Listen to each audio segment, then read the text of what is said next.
Ireland on the brink. Watching scenes from Ballymena in Northern Ireland last night reminded me of the 70s and the 80s. It was like going back in a time machine to watch things that we used to see every night on the TV practically. Burning streets, things being thrown at police Land Rovers by a baying crowd. It was just like I'd gone back in time to the era of the Troubles. But what was different about last night's disturbances is that it wasn't Catholic versus Protestant. It wasn't loyalist versus nationalist. No, what's different about what happened last night was it was local people, Irish people, against foreigners. I've been saying this for quite a while on this channel, that Ireland today, north and south, is a powder keg. It's a pressure cooker. It could blow at any moment. Any spark could set the whole thing off. And that is down to mass immigration, mass uncontrolled immigration into a tiny country, a tiny homogenous country. And this is not just an issue in the south, in the Republic here. It's also an issue, and becoming more and more of an issue all the time, in the north of Ireland too. And I'm not in any way being hyperbolic or sensationalist in what I'm saying here. This is the truth and the reality on the ground. And anyone who lives here can't but feel it, can't but sense it. There's a sense that we are just 1 degree below something terrible starting to kick off. And it could come from any quarter, and it could happen at any time. You're already seeing the mass rallies. I mean, they are mass rallies now. There's no way of sugarcoating it from the government side. There's no way of sweeping it under the carpet from the government side. The mass rallies in Dublin in April, the mass rally in Cork just at the weekend, and another one to come in Dublin again on the 22nd.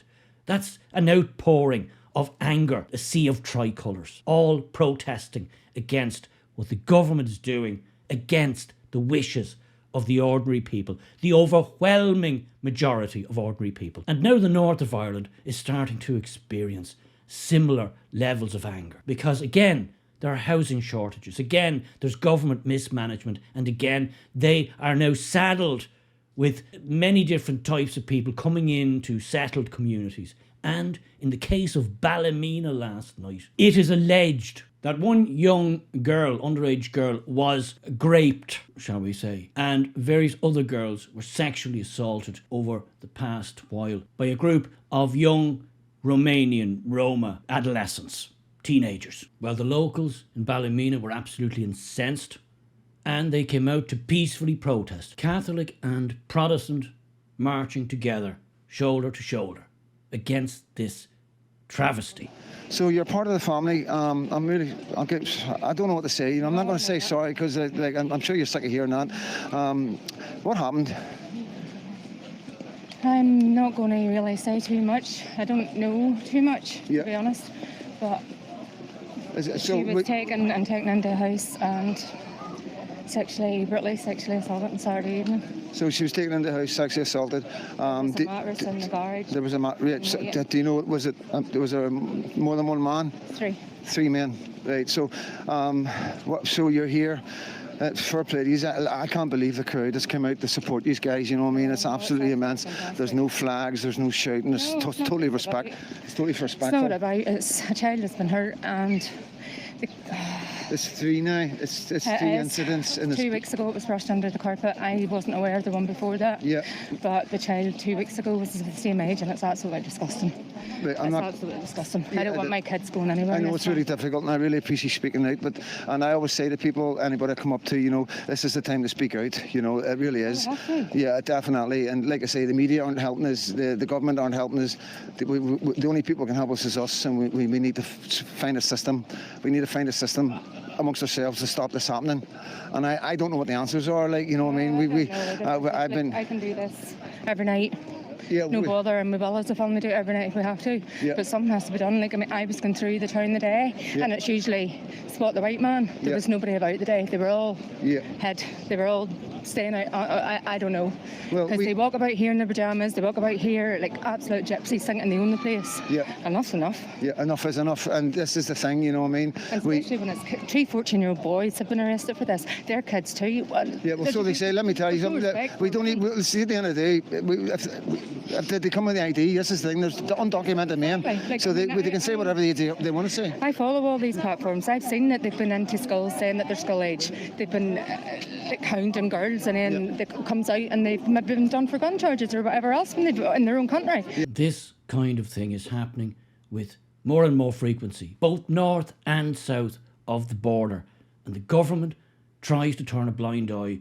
The government tries to sweep each incident under the carpet. But anger is rising. And whilst this protest in Ballymena, as you can see there, was completely peaceful, there was no shouting, there was no flags flying, it wasn't tribal, this was just purely a grassroots, local people incensed and angered and furious with what had been done to the youth, young girls in their community by certain other members, new to the parish members of the community. That started off peaceful, but things eventually took a different turn.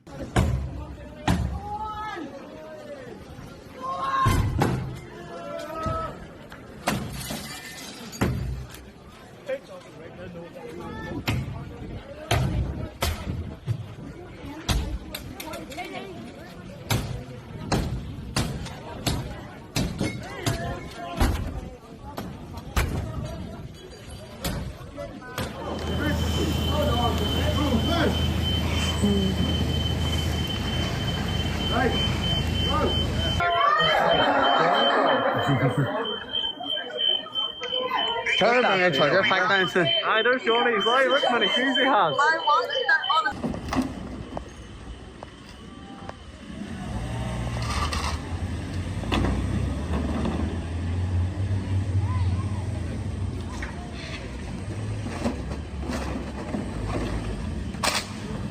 Houses belonging to certain migrants, some believed to be some of the perpetrators, and other homes were targeted by local people and set on fire and attacked and ransacked. Scenes that, as I said in the beginning, we hadn't seen since the Troubles in the 1970s.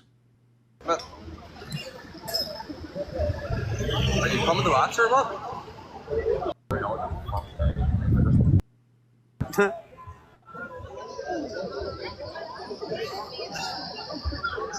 No worries. I'm happy.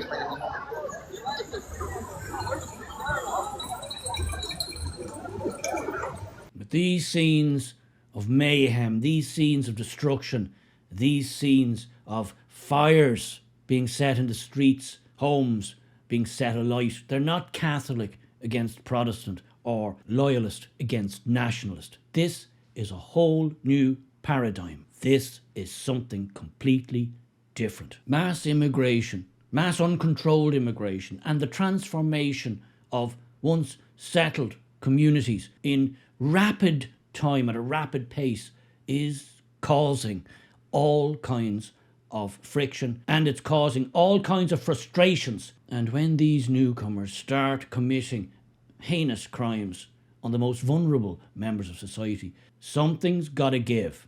Governments, both here and in the north, with this crazy policy, are playing with absolute fire. They're storing up a room full of gunpowder and desperately hoping nobody strikes a match. It's a tinderbox. And the scenes that you have just witnessed from Ballymena last night could appear anywhere, both north or south, in any town, in any village or any suburb of a city. Because make no mistake, and anyone can tell you in any part of the land, that these incidents are happening with increasing frequency. The government might be able to control the mainstream media, but they can't control people like me and many others. They can't control that for now. They desperately would love to. Local people know what's going on. Word of mouth spreads like wildfire, and channels like mine will broadcast it for as long as we are able. People are demanding action. People are demanding that the government sort this problem out for once and for all. They ignore the ordinary members of the public, at their peril.